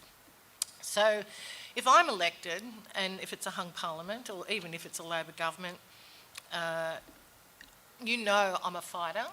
I've been in the trenches on your behalf before a number of times, and this would be a great opportunity for me to do this on your behalf as well. Thanks, Deborah. Richie. Thanks, Ray. And on this point, Des, there is a very distinct point of difference between myself and the other 3 candidates here, because my side of government, the Nationals, are totally committed to the Grafton-based hospital. There is no question about that. It's in the budget. It has a start and end date in the budget, and will be delivered. Now, I absolutely accept the statements that were made in 2019 and they were made. I absolutely accept that. And do I know why? No. Why it hasn't started? No, I don't. But I also acknowledge there's been a pandemic in between, which may have taken some attention away from building new stuff to actually trying to save some lives. And I think the state and the federal government did a pretty good job because we had high quality doctors and nurses on the front line doing a terrific job during the pandemic. Now, that's only my opinion on the commitment of 2019. But the difference between me and the other candidates sitting here is we have the commitment. The money is in the budget and the Grafton Base Hospital redevelopment will absolutely happen under the coalition. It'll be my job to hold the government to account, and I'm sure, Des and Phil, that it'll be your job to hold me to account. And I absolutely expect that. Now, we are at the master planning stage where a couple of weeks ago we announced where the master plan is up to. We're at the clinical services plan development. Now, would I like that out and about now? Absolutely I would. Because I, like you and the community, want to know what the redeveloped Grafton Base Hospital is going to look like. But I also acknowledge equally important is that we get this right, because we ain't going to get another crack at a new Grafton Base Hospital anytime soon. This is our only chance to ensure the clinical services we need for the Clarence Valley are in the clinical services plan. There are a lot of fingers in the pie at the moment to ensure that we get that right, and there should be. The doctors need to have their say, the nurses, the mental health staff need to ensure that they advocate for the services that we require on our behalf, and the community should have their crack at acknowledging and having their input to the clinical services plan too. So would I like to see it happen quicker?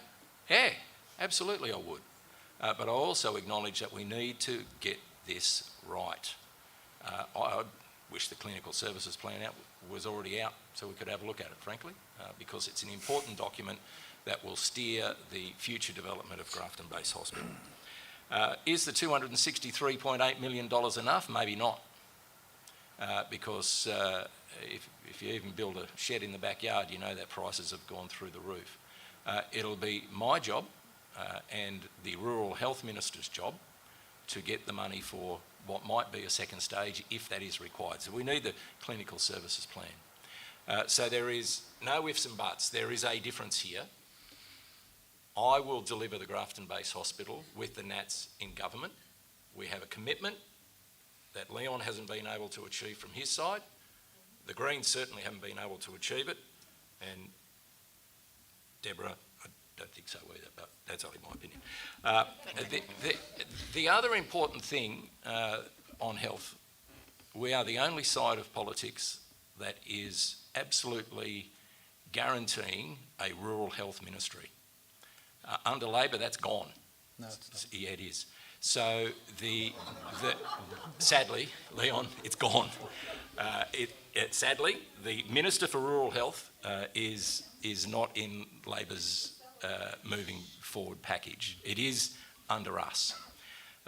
So we get the bush, we understand what we need in regional New South Wales. We're also committed to 10,148 equivalent nurses in this budget at a cost of $4.5 billion. Now that's not a promise, that's not airy-fairy stuff. That is in this year's budget and will be delivered on top of 1,800 new paramedics for New South Wales. So they are commitments in this budget. Now we've also delivered a brand new ambulance station for Iluka. We've also delivered a brand new ambulance station for Iluka. We've also delivered a brand new Health One facility for Evans Head and Corrocky. So when it comes to health delivery, we've got a few runs on the board, and that counts. And that counts. We are the party that delivers. We've delivered the Grafton Bridge when others didn't and promised it. We've delivered the Pacific Highway when others didn't. We promised it and delivered it. We understand what we need in the bush, and we will continue to ensure... Sorry.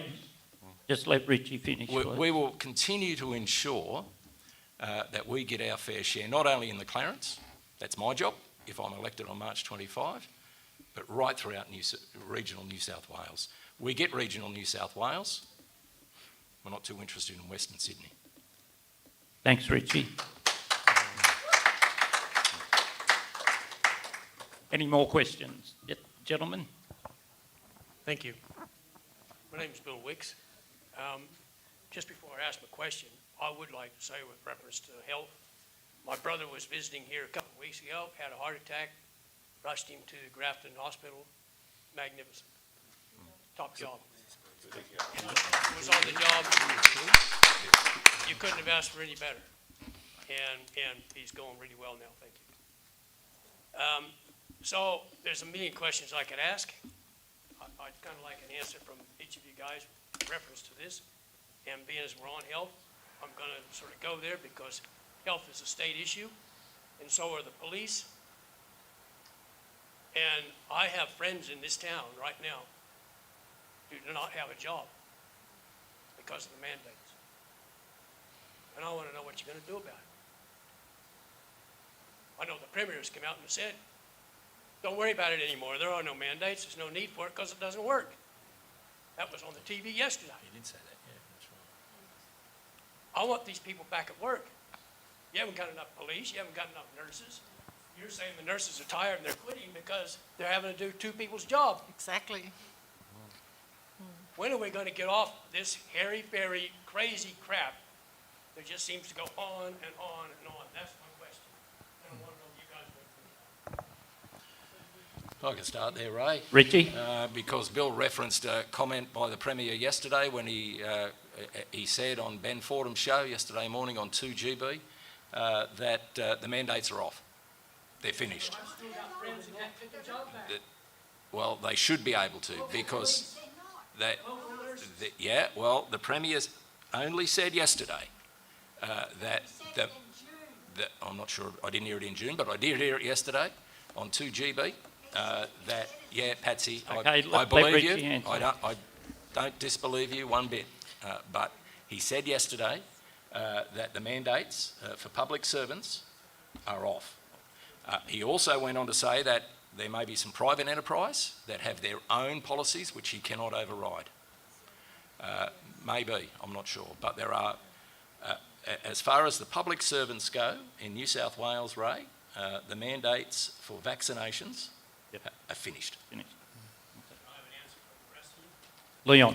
Yeah, look, well, yeah, well, if the mandates are lifted, I can only speak for the sector that I was working in and managing, and the mandates were lifted very early on for the community sector, other than people working in aged care and with health vulnerable people. To be honest, I haven't really kept track of where the different rules have, moved since then. But I don't imagine if the mandates have been lifted that they'll come back. So if they're lifted, then there's no. I'm happy to accept that that's the case if that's what the Premier said. I don't think there's going to be an issue. I guess the question, a bigger question, might be how do we manage another event like this in future? And I think that the governments around Australia have handled it well. I know that they've copped a bit of flack, but my view is that they've handled the pandemic well, by and large, and that we've all had to give a bit and suffer a bit. And I would say that if we had the same event again, then we would largely do much the same, with possibly the same outcomes, and I think we can be satisfied with that. I think we avoided, in New South Wales certainly, we avoided many deaths, and I think everyone can be grateful for that. So, and I do accept that there have been people that have been, taken well out of their comfort zone with vaccine mandates, and I accept that, and I know that there have been. I had employees who were working in my business, my organisation, who had to quit because they weren't able to continue working without being vaccinated, and there were teachers as well, where my wife works, who lost their jobs. And I acknowledge that, and I acknowledge the hurt and the pain of that. But I'm not sure that I would recommend doing anything particularly differently.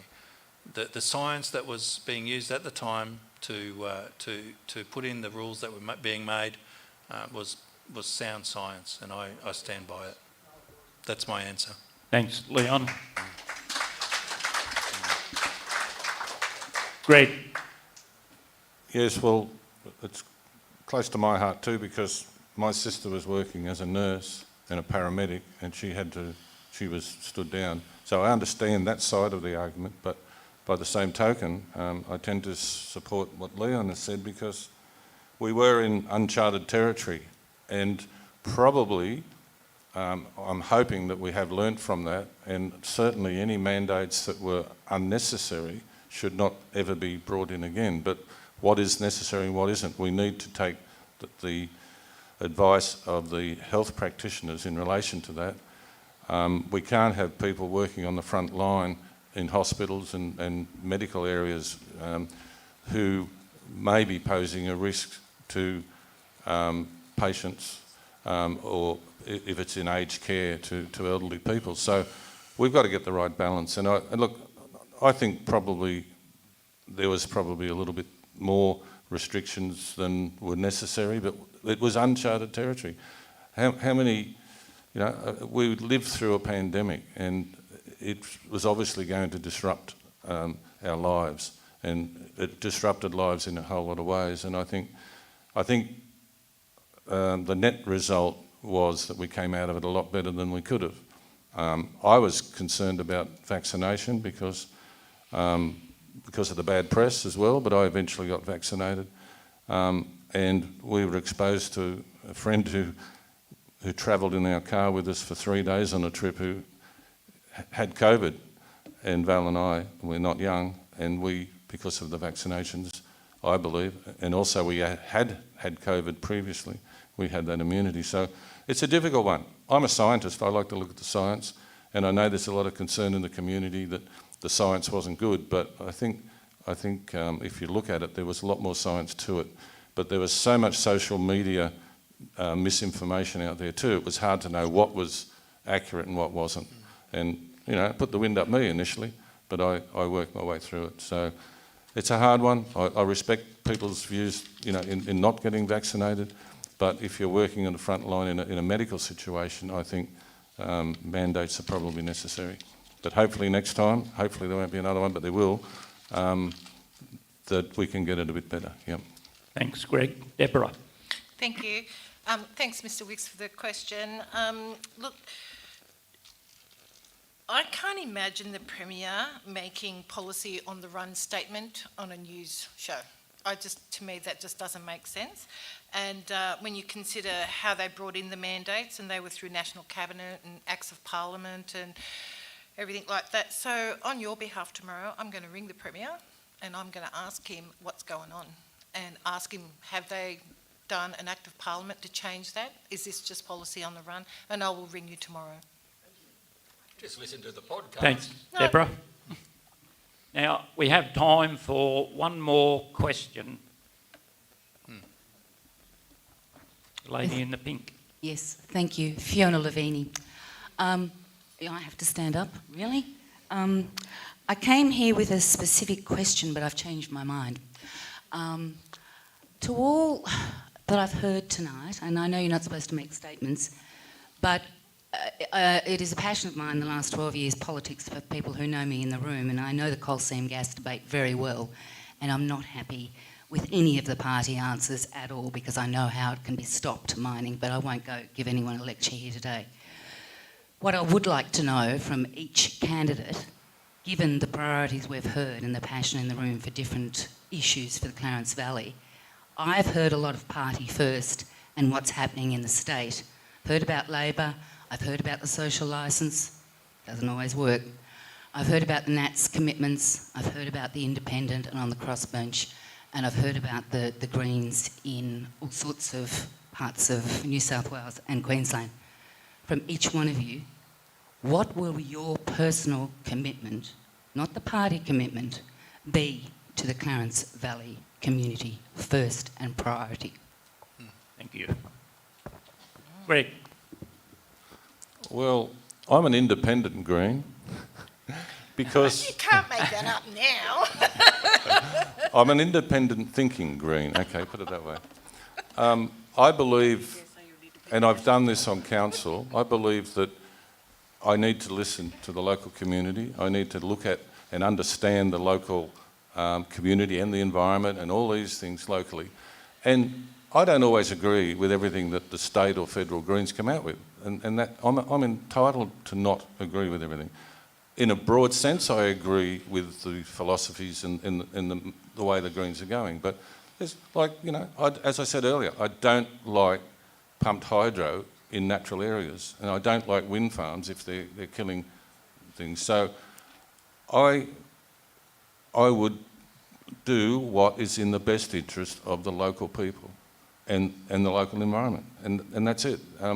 I listen to what the Greens' policies are. I have to follow them in a broad sense, but we have to adapt them for local areas, and that's what I would do.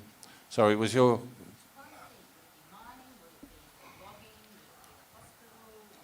What's your number one issue? My number one priority is to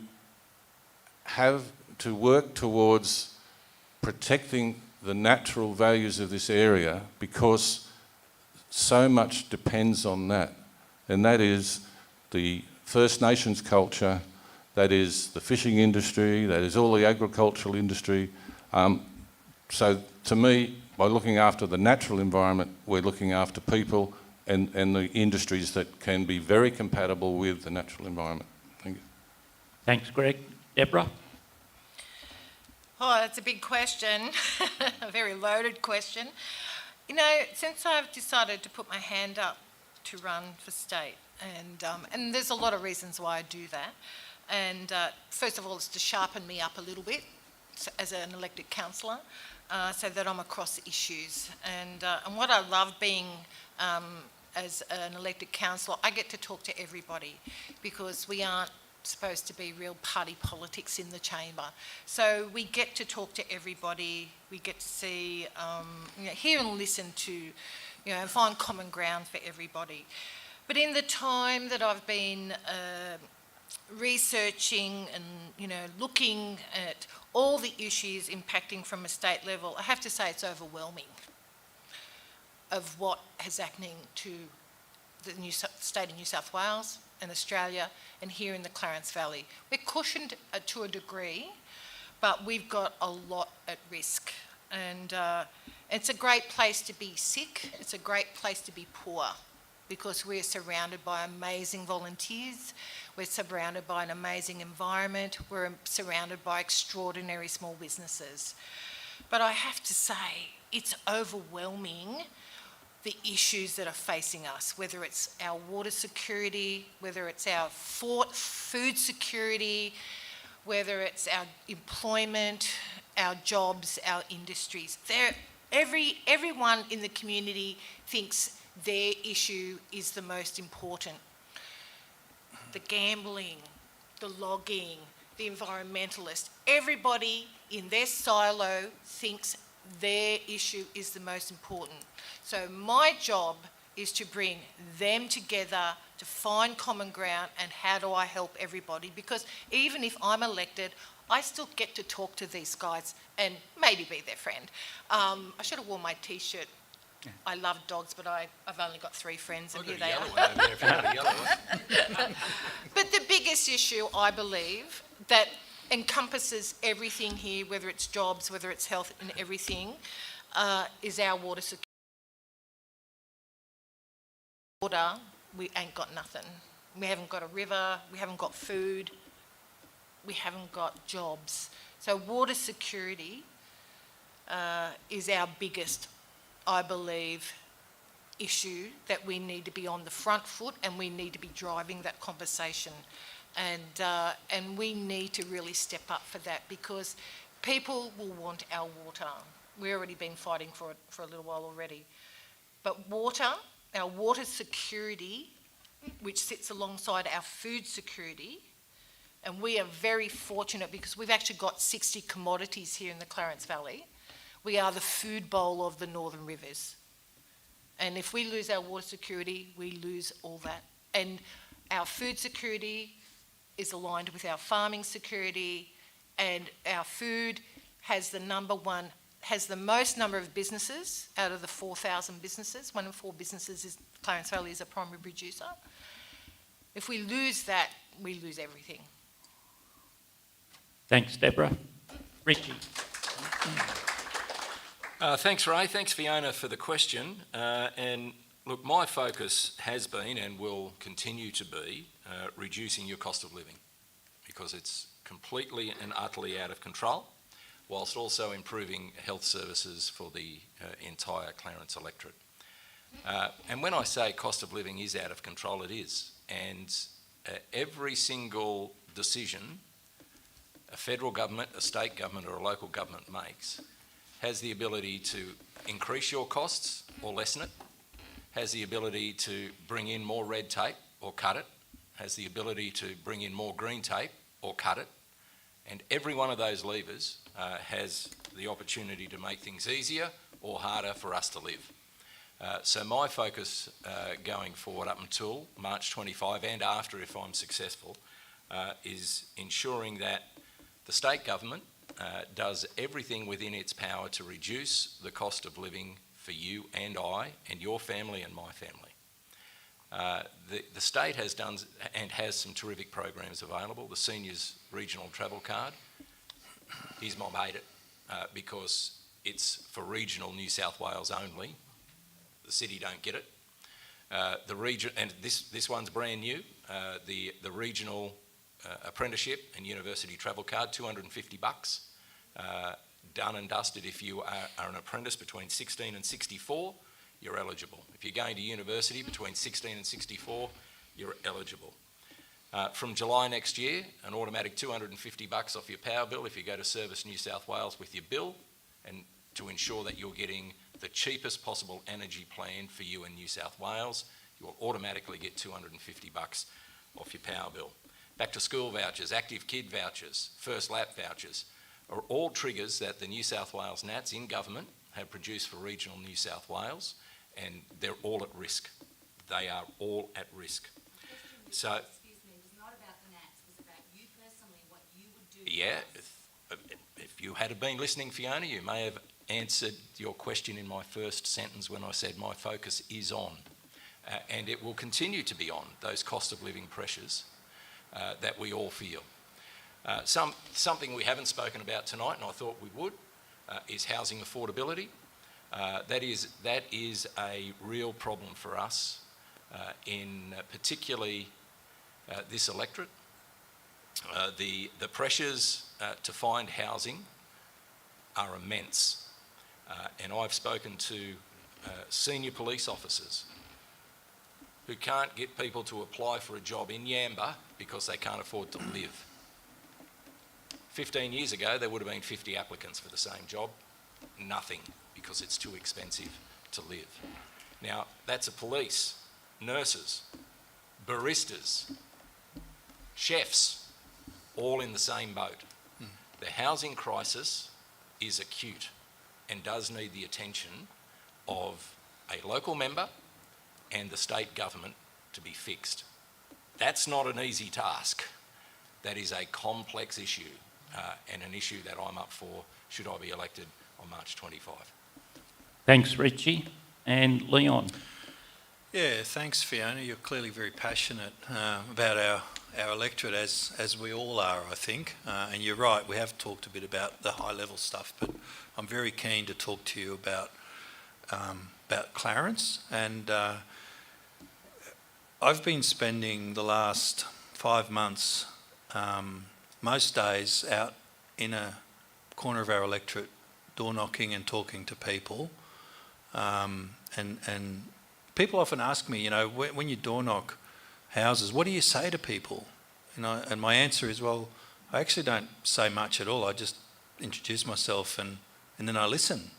So the most important thing that I've been doing this past 5 months, which I've seen as in a way my apprenticeship to the role of member, is to be out in the electorate listening to the community, to the people.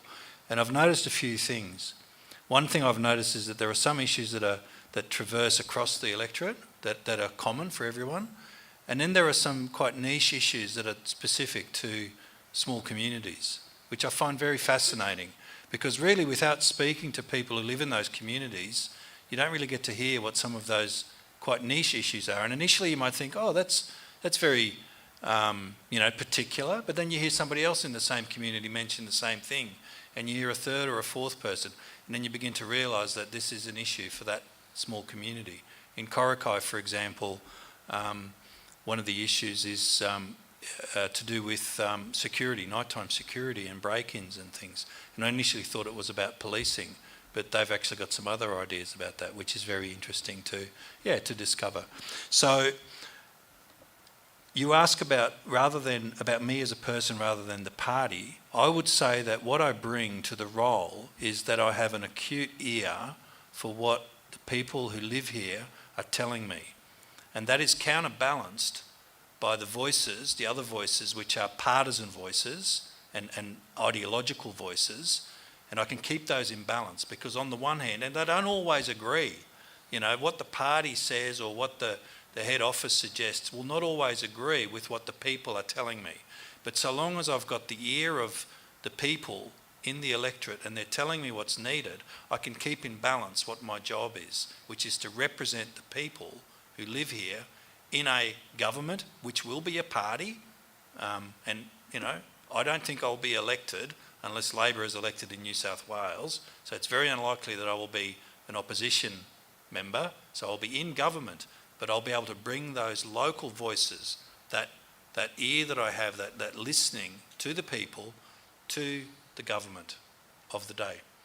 Now, sorry, I didn't hear your comment, but I could see your lips. But a couple of the things that I'm really focused on, I'll mention two things. One is I think we need to get more services into our region. I think, first of all, the staffing of some of our essential government services needs to be reversed. We need more nurses, more paramedics, more police, more teachers in our schools. We haven't mentioned teachers, but there's a dire teacher shortage.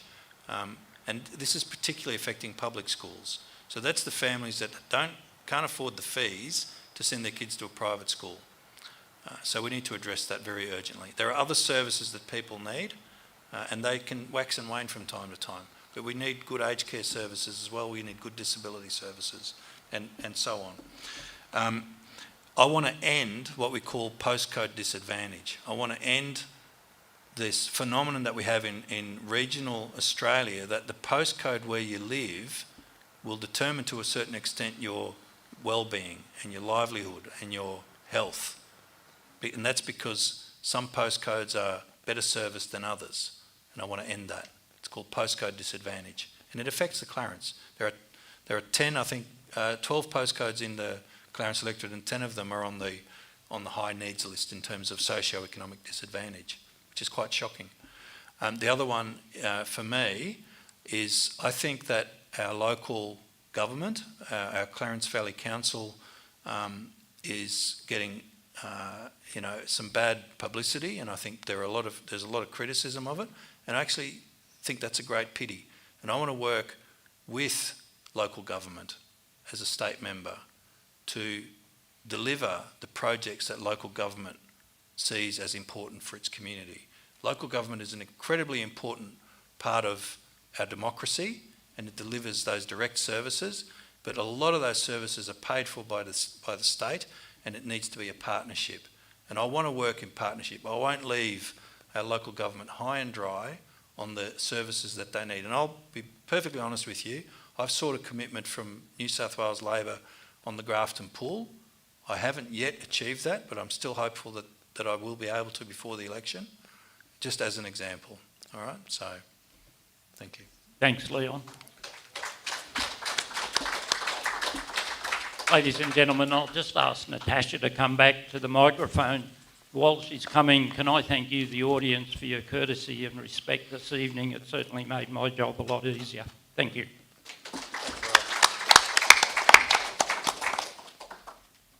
We're going to wrap up the evening, but before we do, I'd like to thank the candidates for joining us this evening. When I reached out to them, and I reached out to them personally via email, all of them responded within sort of 24 hours to agree to be here today and meet the community and answer your questions. So I think that deserves a great round of applause and respect to all 4 candidates in the room. I'd like to thank Ray Smith for hosting this evening and adjudicating this evening. When we asked him to jump on board, he didn't hesitate at all. So thank you to Ray. He's a great stalwart of our community. Thank you to Clarence Media, our executive team on the Grafton Chamber of Commerce, and to you all for being here. This evening wouldn't have been what it was without your attendance. So thank you for your support and see you at the polls. Thank you. Thanks, mate. Well done, mate. Well done. Yeah, good.